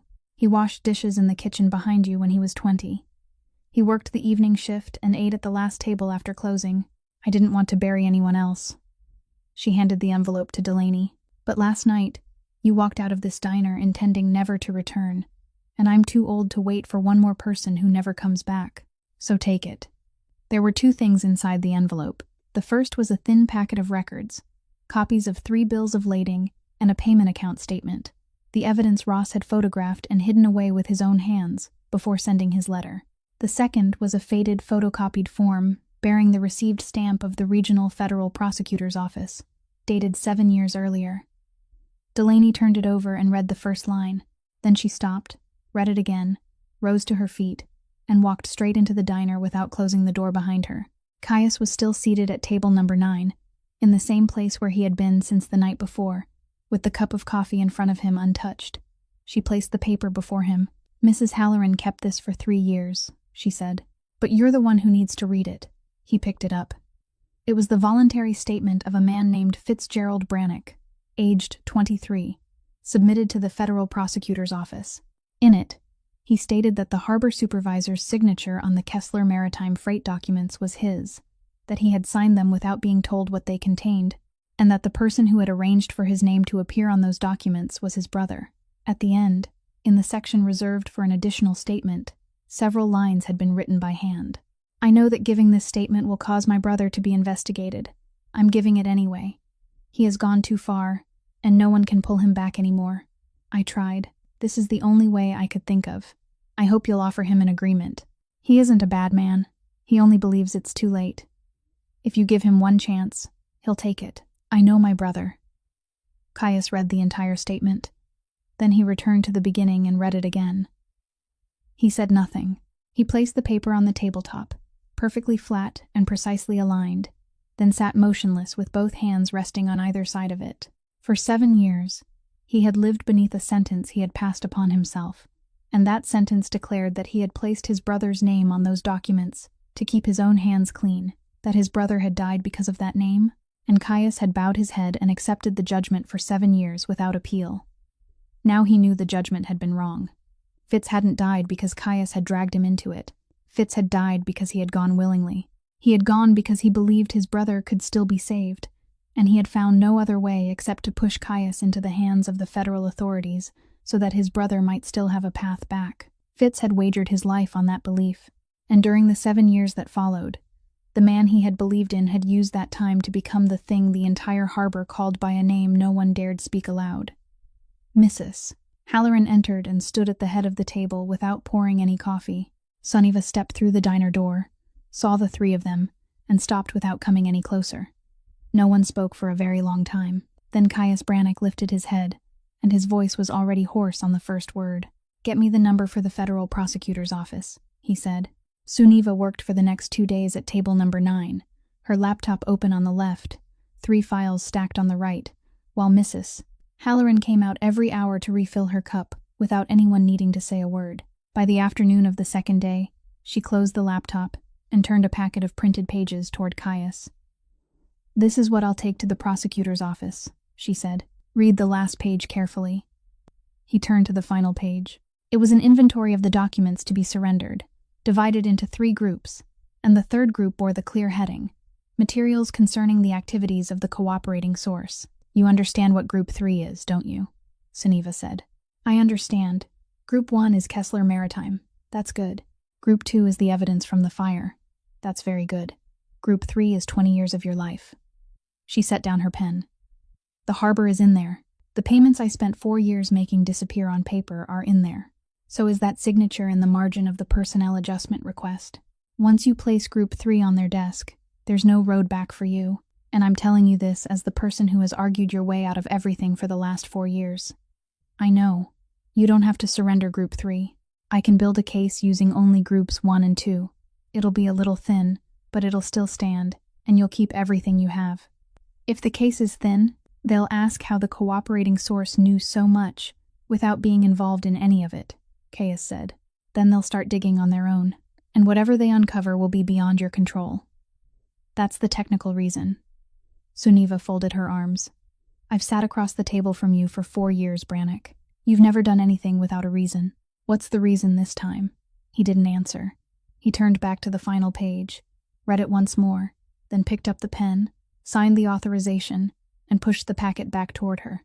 Suniva stared at the signature for a long time before slipping the papers into her briefcase. "Then I'll take it in on Thursday," she said. "But there's one thing you need to understand. From the moment I walk into that building, everything will move according to their schedule, not yours. And while we wait, the people on the other side will have time to clean house." Delaney came out of the kitchen carrying 2 cups. She placed one in front of Suniva and the other in front of Caius, then pulled out her chair and sat in her usual place. No one commented on the fact that she was still there, just as no one commented on the cloth bag that had been carried back into the storage room 2 days earlier. "What do you mean by clean house?" she asked. "Move documents out of places that can be searched," Suniva said. "Kessler Maritime keeps its operating records in an internal warehouse at Terminal 7. If I were their attorney and heard even a whisper that someone was building a case, the first thing I'd advise them to do would be to send trucks down there and remove everything before a warrant could be issued." She took a sip of coffee. "And they'll hear a whisper. In this city, someone always talks." Delaney nodded slowly. She asked nothing else. She sat there with both hands wrapped around her cup in that old familiar way and looked through the window at the public telephone booth standing beneath the streetlight. Suniva gathered her belongings and left. The bell above the door rang, then fell silent. The only sound left in the diner was Mrs. Halloran stacking plates in the back. "You stayed," Caius said. "Yes. Why?" Delaney didn't turn toward him. "Don't misunderstand," she said. "I haven't forgiven you. I don't know if I can, and I'm not promising anything. I'm not asking you to promise. I stayed because this isn't finished." She set down her cup. "For 3 years, I searched for someone I could point to. Now I know who to point to, and that man is still eating dinner at a restaurant on Ferry Street while my husband's record still says embezzlement. As long as those words remain there, my daughter is still the child of an embezzler, and the family court still has its excuse." She turned and looked at him. "I stayed because of those words, not because of you." "All right," Caius said. He said nothing more. Darkness had settled outside, and the streetlights had come on along the road. Mrs. Halloran switched off 2 of the lights inside, leaving a pool of yellow light around table number 9, then went into the kitchen and closed the door. They sat there without speaking, the 2 cups of coffee slowly growing cold between them, and beneath the table, in the darkness where no one could see, Delaney's hand touched his and remained there. She didn't look at him. He didn't look at her either. They sat that way until the last bus passed beyond the window. The word came on Wednesday night, one day before Suniva was due to take the case file in, and it arrived the way everything always reached Caius Brannick in this city, through a brief call from a night watchman at the harbor. who told him that Terminal 7 was clearing out its internal warehouse, and that 3 enclosed box trucks were waiting in the yard. He put down the phone, and Delaney was already rising from her chair before he had finished his first sentence. "You're staying at the diner." "No, Miss Rourke. You're going out there to secure the records," she said. "I'm going because the words written in my husband's file are somewhere among those papers. Either you drive, or I'll drive myself." Terminal 7 stood at the western edge of the harbor, a long row of corrugated metal warehouses beneath the glare of high floodlights, with a concrete yard wide enough for container trucks to turn around. That night, mist rose from the water and gathered in a thin layer beneath the light poles. They parked out of sight behind a row of stacked containers, and from there they could see the internal warehouse doors standing wide open, yellow light spilling across the wet concrete in a long streak, while men carried cardboard boxes out one by one and loaded them into the trucks. The 3 trucks were parked in a line. The rear doors of the first had already been closed, and it was ready to leave. Delaney leaned forward, both hands gripping the edge of the dashboard, and remained that way for several seconds. "The first one?" she said. "What?" "The license plate on the first one." Her voice changed. It didn't grow louder. It slowed, so much that every word seemed to separate from the next. "I know that truck." Caius turned toward her. "Are you certain?" 3 years ago, there was a night when my husband called home and said he was working late. He told me to go to sleep without him," Delaney said, her eyes never leaving the license plate. "I didn't sleep. I stood at the second-floor window and waited, because there was something strange in his voice that night. The entire street was dark, except for the diner below, where the lights were still on, and there was an enclosed box truck parked directly in front of the diner. It stayed there for a very long time. No one got out. No one got in. I watched it long enough to read the license plate, and I read it over and over, because there was nothing else to do while I waited." She turned toward him. Then morning came, and someone knocked on the door to tell me what had happened. Caius looked down at the warehouse yard for a single beat. Then he took out his phone and pressed the screen twice. "Block the front. Don't let any of those trucks leave through gate 3, he said. "No one touches the cargo until I get down there." Everything happened very quickly. 2 of his men's vehicles came in through the side entrance, cut diagonally across the yard, and stopped directly in front of the lead truck just as it began to move. A 3rd vehicle sealed off the remaining way out at gate 3. Men stepped out from both sides. There was the sound of doors slamming, footsteps striking wet concrete, and a man shouting from the warehouse entrance. Then came one brief impact near the step of the second truck, a single decisive blow, followed by the sound of keys falling onto the ground, and someone saying in a voice that had suddenly dropped much lower, "All right." In less than 2 minutes, all 3 trucks stood motionless with their rear doors still locked, while Caius's men formed an outer circle, none of them holding anything in their hands. A man emerged from the warehouse. He wore a gray wool coat without a tie, his hands tucked into his pockets, and he descended the steps at an unhurried pace before stopping in the middle of the yellow light pouring from the warehouse doors. Thorne Kessler looked even younger than he did in the photographs the local newspapers always used. His hair was neatly combed, and he had the build of a man with time to spend at the gym. He surveyed the yard filled with Brannock's men, with the expression of someone reviewing an estimate that had come in slightly higher than expected. "Mr. Brannock," he said, "it's awfully late for you to come all the way down here yourself." Caius didn't answer. He walked forward, stopped about 4 paces away from him, and Delaney stood a short distance behind and to one side. Thorne saw her, and his gaze lingered on her face longer than it needed to. "Miss Rourke," he said, "at last, we meet. I've never met you." "No, but I've known about you for a long time." He withdrew his hands from his coat pockets, and in that instant, no one in the entire yard moved. "Do you remember the 3 anonymous letters? The first was sent to your mailbox at the welfare office 14 months ago. The second was sent to the diner. The third took a little more effort. I left it beneath the windshield wiper of your car." Delaney stood frozen. "The name Brannock was in the 3rd letter," he said. "You spent 14 months searching for that name, and you thought you had found it by yourself." He tilted his head slightly. "Those 3 letters came from me. I led her to your door." He spoke the last sentence to Caius. "I simply didn't expect you to keep her." No one said anything. Somewhere behind them, water dripped from the corrugated metal roof onto the concrete. Delaney could hear the sound of her own breathing, and she was trying to rearrange 14 months of her life into a new order. The bus rides, the storage rooms without air conditioning, the 2 jobs she had lost, All of it laid out along a road the man standing before her had paved one stone at a time. He had calculated that she would come to Brannock with an accusation in her hands, and that Brannock would deal with her the way he dealt with everything else, or that the two of them would turn against each other, while Thorne sat back and watched. The only thing he hadn't calculated was that they would come to trust each other. "Well, since matters have already come this far," Thorne said, his voice shifting into the confidential tone of a man finally reaching the heart of the matter, "I'll speak plainly. I know what your attorney intends to bring in tomorrow. I also know it includes the third group of documents, and you understand perfectly well what Group 3 means for you." He shrugged. "Withdraw it. Hand her over to me. You keep the harbor, you keep everything, and tomorrow you'll still be drinking coffee at your usual table, just as you have for the past 20 years. The mist continued to rise beneath the light poles. Caius Brannock said nothing. He stood there with both hands hanging at his sides, remaining silent for so long that his men began glancing at one another, so long that one corner of Thorne's mouth lifted slightly, so long that Delaney, standing behind him, felt the full weight of 3 years settle onto her feet. Then Caius spoke. "No. Are you certain?" "The lead truck," Caius said, no longer looking at him but at the vehicle whose path had been blocked. 3 years ago, it was parked outside a diner in the Ironbound for an entire night. I want to know who was driving it." Thorne's smile vanished.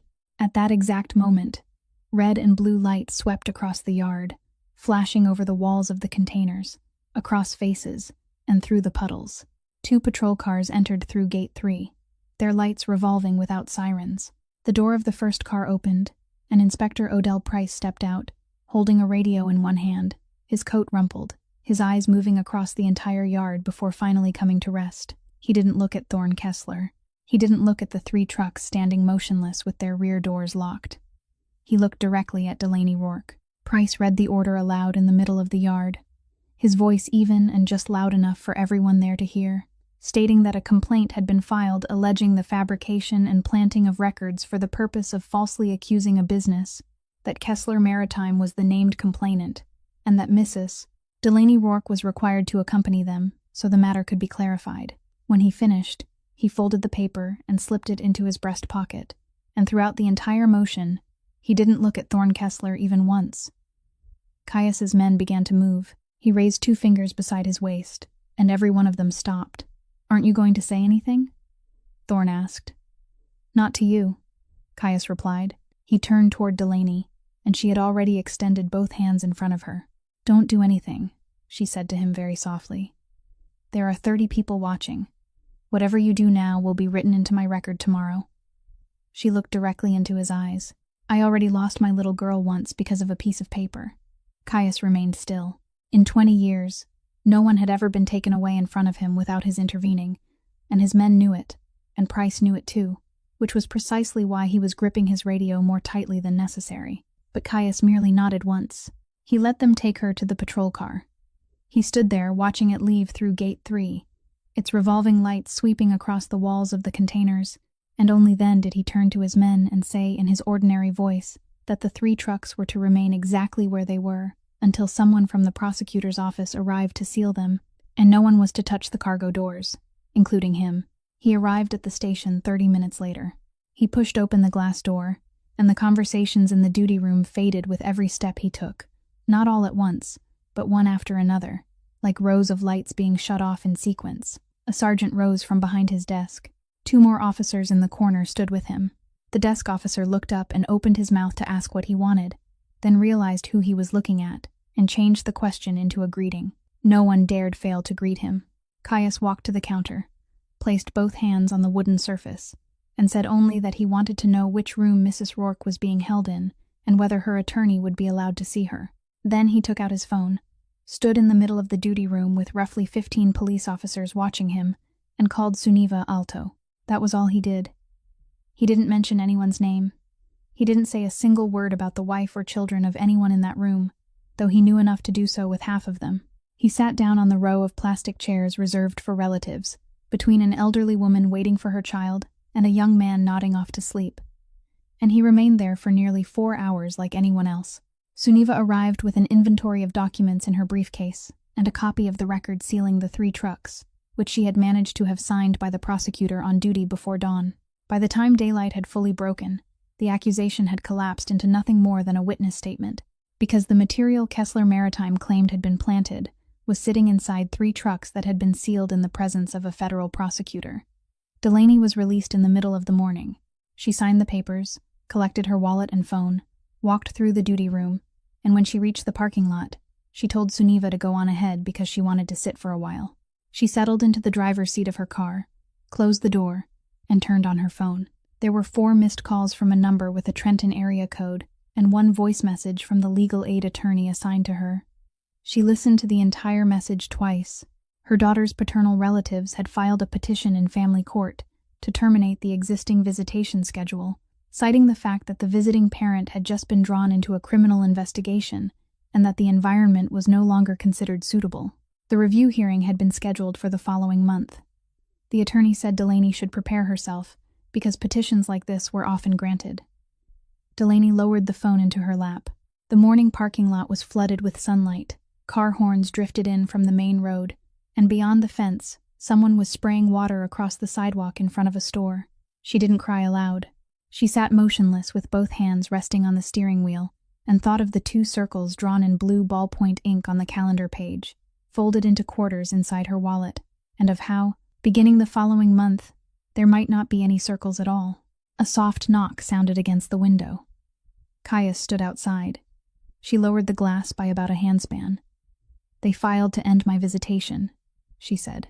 She spoke in a flat voice, the old reporting voice, and perhaps it was the sound of that voice, rather than the meaning of her words, that made him fall silent. "The review is next month. The attorney said petitions like this are usually granted." He said nothing. "Do you know what's funny?" she said, still staring straight through the windshield. "For 3 years, my little girl hasn't called me by that word even once." Beyond the fence, the man watering the sidewalk turned off the faucet and began coiling the hose. "It isn't anyone's fault," Delaney said. "They take good care of her. She's fed well, she's getting a proper education, she has friends, and a good teacher. It's just that 2 days a month are too little." She drew in a breath. A child of 6 can't hold on to any habit with only 2 days a month. "She calls me by my name. She says it happily. She runs out to greet me. She shows me her drawings." Her voice stopped for a single beat, then continued. "She just doesn't use that word anymore, and I've never corrected her. Not once, because I was afraid that if I did, someone would write in the report that I was putting pressure on the child." She turned and looked at him through the narrow opening in the window. "I kept silent for 3 years to hold on to those 2 days. Now I'm about to lose those 2 days too." The article appeared the following Monday morning on the business page of the local daily newspaper, accompanied by a photograph of Thorne Kessler standing before a line of cranes, with his arms folded across his chest. It said the company was cooperating fully with the authorities, that the recent allegations were an attempt by interest groups at the harbor to smear its reputation, and midway through the article, set apart inside a box as a noteworthy quotation, was a statement from Thorne himself. He said the company had once been victimized by one of its own employees, that 7 years earlier, an accountant named Ross Delacroix had siphoned off money through fraudulent documents, and that the man's unfortunate death in the fire had prevented the matter from ever being brought to trial. Mrs. Halloran finished reading, folded the newspaper, placed it face down on the table, and didn't offer it to anyone. Delaney took it for herself. 2 days later, in the middle of the afternoon, a man pushed open the diner door and walked inside. He appeared to be in his late 20s, thin, wearing an old windbreaker, and instead of looking around for an empty table, he went straight to table number 9 and stopped 2 paces away, standing there with the newspaper rolled in his hand like something he had been holding for far too long. "You're Brannock," he said. Caius's men at the outer table rose. He motioned for them to sit down. "Who are you?" "My name is Tobias Nkamelu," he swallowed. 3 years ago, I worked in the accounting department at Kessler Maritime. My desk was exactly 1 row away from Ross Delacroix's." Delaney stood. She rose so quickly that her chair slid across the tile floor, and Tobias stepped back half a pace. "You're his wife." "How do you know?" "Because I saw your photograph in a file 3 years ago," he said. "In the file I signed." No one spoke. He placed the rolled newspaper on the edge of the table, and his hand trembled so badly that the paper unfurled halfway. After the fire, the company opened an internal review. he said. They called me into the conference room on the 5th floor. The company's attorneys were sitting there. They gave me a statement that had already been typed, saying I had personally witnessed Ross preparing the fraudulent documents, and they told me to sign at the bottom of the page. He paused. I asked what would happen if I didn't sign. They didn't threaten me. They only said that my personnel file listed my work visa status, and that Human Resources was about to review all the paperwork belonging to employees in that category. He looked down at his hands. I was 26 then. My mother and my 2 younger siblings were here under my sponsorship. Delaney sat down very slowly. I signed it, Tobias said. I signed it. And that statement was what led the investigators to close the case as an internal matter, and it was what the company produced when the bank foreclosed on your home. He raised his eyes and looked at Delaney for the first time. I know you lost your home. I know about family court. I know everything. I read all of it in online news reports at night. Sunniva, who was sitting at the head of the table with her computer, closed it. Why did you wait until now to come forward? She asked. I came 3 times, Tobias said. The first time was last year. I stood out there by the streetlight. Then I went home. The second time was during the winter. This time, I managed to walk inside because I read that sentence. He pointed to the boxed quotation in the newspaper spread across the table. He called Ross an embezzler. In the newspaper. 3 years after Ross died. He didn't have to say it. No one forced him to say it. He said it because he knew no one could contradict him. His voice broke on the final word, and he had to stop for a moment. I'm the only person in this world who can contradict him, and I was sitting at home reading it on my phone. Caius said, You understand that if you change your statement, you could be prosecuted for the one you gave before. I understand. Sunniva may be able to negotiate an agreement for you, but I can't promise anything. I didn't come here to ask anyone for promises. Tobias Nkemalu straightened, and this time his hands no longer trembled. I didn't come back because of any of you, he said. I don't know who you people are, and to tell you the truth, I'm afraid of you, Mr. Brannock. I've been afraid of you since the moment I walked through that door. He turned toward Delaney. I came back because I can't sleep anymore. It's been 3 years. I kept thinking it would fade. Everyone says time makes things fade. It hasn't faded. Delaney looked at him for a long while. Then she pushed out the chair across from her. Sit down, she said. Mrs. Halloran, bring him a cup of coffee. Sunniva brought the files in on Thursday morning, and she brought all 3 groups. The first session with the prosecutor's office lasted from mid-morning until well past noon. The second continued for 2 full days, and by the 4th session, they had to move into a larger room because the document boxes could no longer fit along the walls. Caius sat through every one of those sessions. He sat on the opposite side of the table from the place where he had spent his entire life sitting, with no one standing behind him, no one greeting him when he entered, and people addressing him by his last name and his designation as an information provider. He answered every question one at a time in his flat voice, never rising or falling. The agreement Sunniva had constructed took 11 days for both sides to finalize. He pleaded guilty to 2 counts related to interference with the port's administrative records in exchange for a suspended sentence. 3 years of federal supervision with a requirement to report every month, and the provision Sunniva had fought longest against, the one compelling him to surrender his entire interest in Terminal 7 and its 3 subsidiary operating companies, without retaining a single share under anyone's name. When she reached that section for the final time before he signed, she pushed the papers across the table and told him she had done everything she could, but they wouldn't yield. He picked up the pen and signed without reading it again. The rest moved very quickly, the way everything moved quickly once there was enough paperwork. Thorne Kessler was indicted on 19 counts, including bill of lading fraud, money laundering, obstruction of justice, and complicity in a workplace death. He was taken into custody, then released 4 days later on a bond large enough for the local press to turn the amount into a headline. Inspector Odell Price was arrested one morning in the department parking lot, along with 2 other men from his division. Barrett Kessler testified during the 3rd week of the preliminary hearing, and he remained on the stand for nearly 4 hours, including the portion in which he described how, for the past 3 years, he had publicly accepted responsibility for decisions he had never signed. When the attorney asked why he had done it, the 71-year-old man stared down at his hands for a long time before saying that he had only 1 child.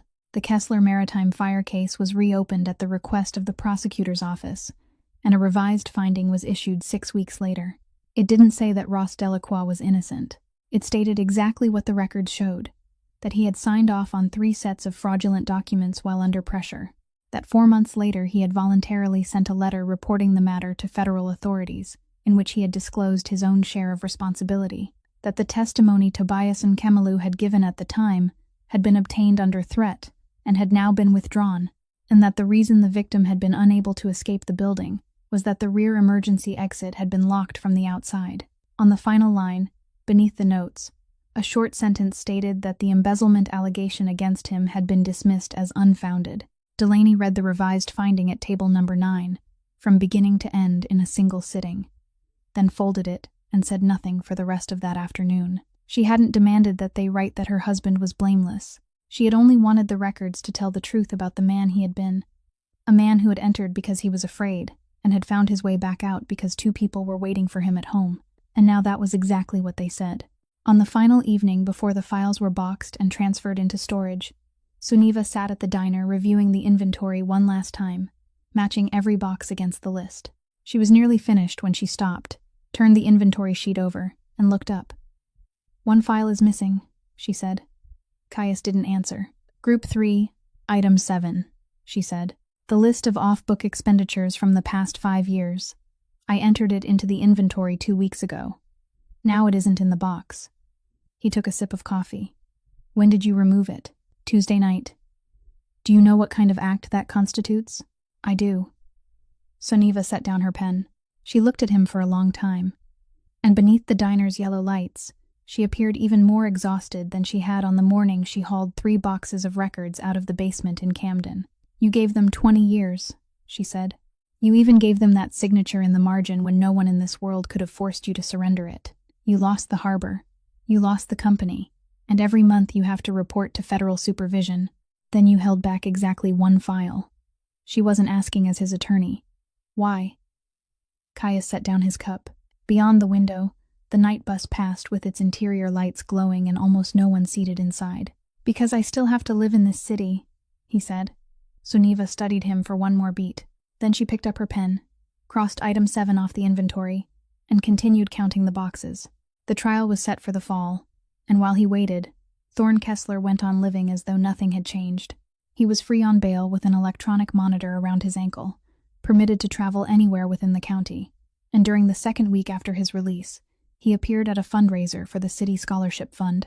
A photograph was posted on the local newspaper's social media page, showing him standing in the middle of the front row, smiling, one hand resting on someone's shoulder.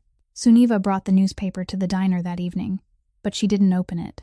She sat down at table number 9, ordered coffee, and drank half the cup before saying anything. "Their attorneys are asking for a 2nd postponement," she said. "If the court grants it, the main trial will be pushed back until after New Year's. Then they'll ask for a 3rd postponement. This is how people do things when they have money. I know how people do things." Meanwhile, he goes out to dinner, poses for photographs, and sits in the front row. She set down her cup, and the revised finding sits in a box in the county archives, 32 pages long, where no one reads it. The diner had been closed for some time. Mrs. Halloran was in the kitchen, and the sound of water running into the sink drifted out before falling silent. Suniva opened her briefcase, took out a cheap black plastic phone of the kind sold in convenience stores, still sealed in its packaging, and placed it in the center of the table. "This hasn't been activated," she said. "I bought it with cash in Elizabeth. There aren't any cameras there." "I checked." Caius looked down at the phone. "What are you doing, Suniva?" "I'm doing the thing I left the prosecutor's office to do," she said. "I have a number. I have a window of time. The monitor around his ankle only reports his location. It doesn't report anything else, and you're no longer listed in any of their files connected to him. You're an information provider. On paper, you're clean." She pushed the phone a little closer to him. "1 call. No one can trace it." The diner was very quiet. Caius Brannock reached out and picked up the phone. He turned it once in his palm, feeling the almost weightless presence of the plastic object, and he held it that way for a very long time. He thought about the rain-soaked concrete yard at Terminal 7 and the voice that had said, "Hand her over to me." He thought about the quotation set inside a box on the business page of the newspaper. He thought about a 71-year-old man sitting in the witness chair, staring down at his hands and saying that he had only one child. He thought about 32 pages lying in a box in the county archives. In 20 years, he had never needed so long to think about something so simple, because for 20 years, it had always been the easiest of all the things he did. Suniva didn't press him. She sat motionless with both hands resting on the table, never taking her eyes off him. His thumb touched the edge of the plastic packaging. Then he set the phone back on the table. He pushed it toward her by exactly the same distance she had pushed it toward him, no more and no less. "No," he said. "Tell me why." "Because if I make that call, those 32 pages become meaningless," he said. "People won't remember the finding anymore. They'll only remember that some man from the harbor was dealt with in the old way, and everything returned to exactly where it had always been, while she remained the wife of a name in a file." He paused. "I've spent my whole life in that old way. It doesn't give anything back to anyone." Suniva looked at him for a long time. Then she picked up the phone, snapped the plastic packaging in half, removed the battery, and placed the two pieces in separate compartments of her briefcase. "Then I'll ask the court to deny the postponement," she said. "I'll have to work harder." She stood, put on her coat, and walked toward the door. The bell above it chimed, then fell silent. Caius remained alone, beneath the circle of yellow light surrounding table number 9. He took out his wallet to leave money beneath the cup, as he did every evening, and when he opened the inner compartment, his fingers touched something before they reached the bills, a small piece of paper folded into quarters, its edges softened from being opened and folded again so many times, lying smooth and neatly tucked against the bottom. He left it exactly where it was. He took out the money, placed it beneath the cup, and closed his wallet. The hearing took place in Mercer County Family Court on an August morning, inside a small courtroom with cream-colored walls and a ceiling fan turning slowly overhead. The petition to terminate visitation had been withdrawn 3 weeks earlier, shortly after the revised finding on the fire was submitted to Family Court at Suniva's request, and what was before the court that day was a different petition, filed by Delaney herself, asking for custody of her daughter to be restored. The judge was a woman with short silver hair and thin-framed glasses, and she spent a long time reading the file before looking up. The legal aid attorney presented the case for 15 minutes, citing the revised finding, the dismissal of the embezzlement allegation, the employment verification letter Mrs. Marguerite Halloran had signed as Delaney's employer, and a copy of the lease for a one-bedroom apartment on the 3rd floor of a building, 2 blocks from the diner, signed 5 weeks earlier. The paternal family raised no objection. The grandmother sat on the opposite row of benches, with both hands resting on the purse in her lap, and when asked to speak, she said she was old, that she had done everything she could over the past 3 years, and that she wanted nothing except for the little girl to be wherever was best for her. Then the judge removed her glasses and asked whether Delaney wished to say anything.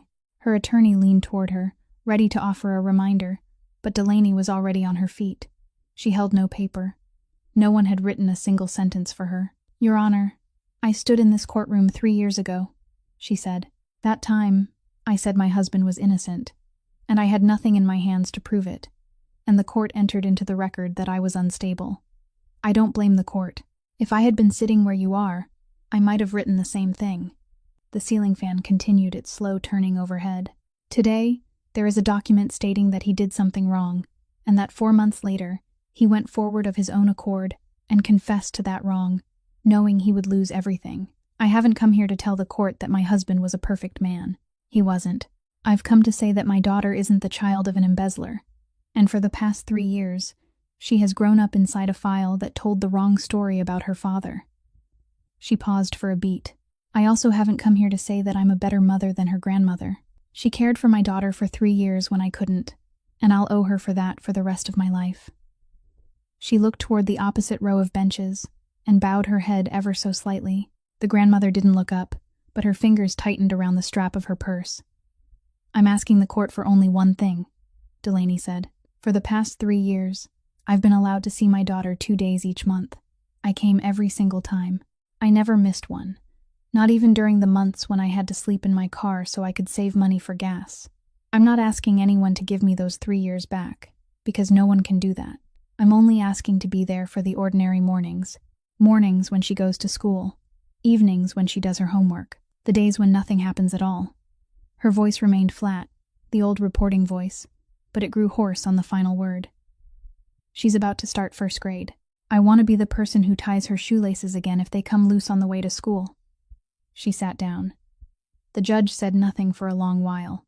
She reread the final page of the file, wrote several lines, then instructed the clerk to bring the child in so she could ask her a few questions, reminding everyone that the arguments had concluded and that no one was to say anything further while the child was present in the courtroom. The door opened. A court employee led June inside, carrying a drawing pad and a box of crayons, and the little girl entered with the curiosity children have when stepping into an unfamiliar room with a high ceiling and a turning fan. She looked at the wooden bench. She looked at the fan. She looked at the rows of seats. Then her eyes stopped. "Mommy!" The cry rang through the courtroom, clear, joyful, and breathless, because the little girl had already run 2 steps before the court employee could catch her hand, and she waved the drawing pad high in the air. "Mommy, I brought you pictures to see." Delaney rose. She made it halfway to her feet before her knees could no longer hold her, and she had to brace both hands against the table. She remained that way, bent forward, head bowed, her shoulders trembling in silent waves. Her attorney reached out to steady her by the elbow. 3 years, 36 months, 72 visitation days, 2 hours each time. And throughout all of it, she had heard her own child call her by her name, happily running out to greet her, showing her pictures, telling her stories about school, and she hadn't corrected her once, not a single time, because she was afraid someone would put it in the record. The judge set down her pen. She didn't strike the gavel. She merely told the court employee, very softly, to let the little girl go to her mother. In the last row, close against the wall, a man wearing a black sweater sat alone. No one in the courtroom knew who he was, and he hadn't registered to speak. His name wasn't in the file, and no one called him forward. He simply sat there throughout the entire hearing. When that cry rang out, he lowered his head and looked at his hands resting in his lap, and he remained that way until it was over. 31 days later, during the first week of September, Halloran's opened early as it did every morning, and out in the concrete yard behind the diner, where a dry stoop offered the whole neighborhood a place to sit and enjoy the cooler air in the afternoons, a child's laughter rose amid the sound of a barking dog. Mrs. Halloran's dog was an old, lazy yellow dog that spent most of the year lying beneath the tree, but that morning it raced around the yard after a plastic ball, while June chased behind it, bursting into laughter every time the dog made a sharp turn and sent her skidding across the concrete. The plumber sat on the stoop, drinking coffee, watching and laughing along. The florist from the end of the street tossed the ball back whenever it rolled as far as the curb.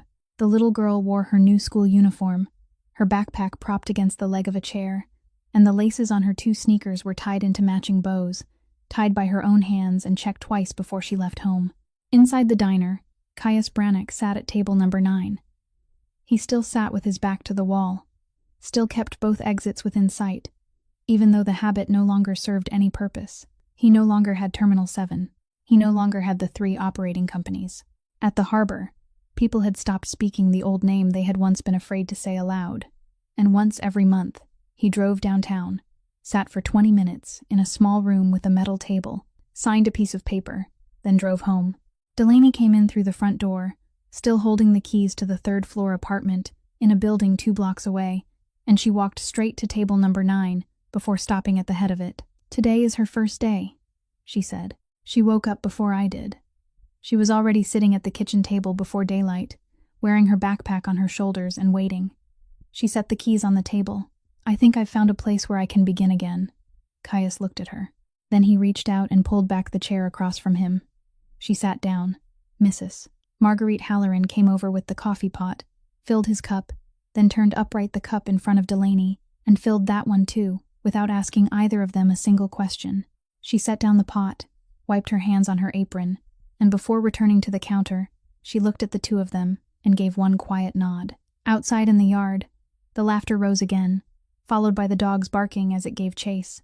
Caius took out his wallet and placed money beneath his cup. Exactly the same amount he had left there for the past 3 years, not a penny more. Delaney saw it, and she said nothing.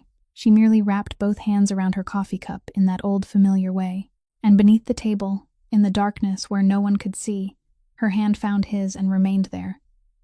Neither of them turned to look at the other. Outside, The early September sunlight poured over the concrete yard, and a child of 6 was running in circles with an old dog, with only a little time left before she had to leave for school. There are losses no one in this world can ever repay. Those who are gone don't return. The years that have been lost can't be reclaimed, and no trial, no document, no apology can redeem what has been taken away. But there is still a way to repay the debt we owe the dead, and that way doesn't lie behind us. It lies ahead, in the place where we choose to step beyond the safety of our own silence, to keep someone still living from losing the very thing we once allowed ourselves to lose. A person's worth isn't determined by where they began, nor by what they once did when they believed it was already too late to choose differently. It is determined by the moment they decide to stop, and by whose side they choose to stand. One hurried signature made without a question can take away an entire life, but one compassionate decision made at the right moment can also restore a person's right to go on living, to be called by their true name, and to hear their child call them by the name that should always have belonged to them. If this story has touched you, please subscribe to our channel, leave a like, and share it with anyone you believe needs to hear it, so that together we can continue listening to more meaningful stories every day. How do you feel about Delaney and Caius's story? And if you had been there in that moment, what would you have chosen? Please leave a comment below. We sincerely hope to hear the feelings that come from the deepest place in your hearts. We wish everyone watching this video good health, a joyful life, and peace in every day ahead. Goodbye, and we'll see you again in the next video.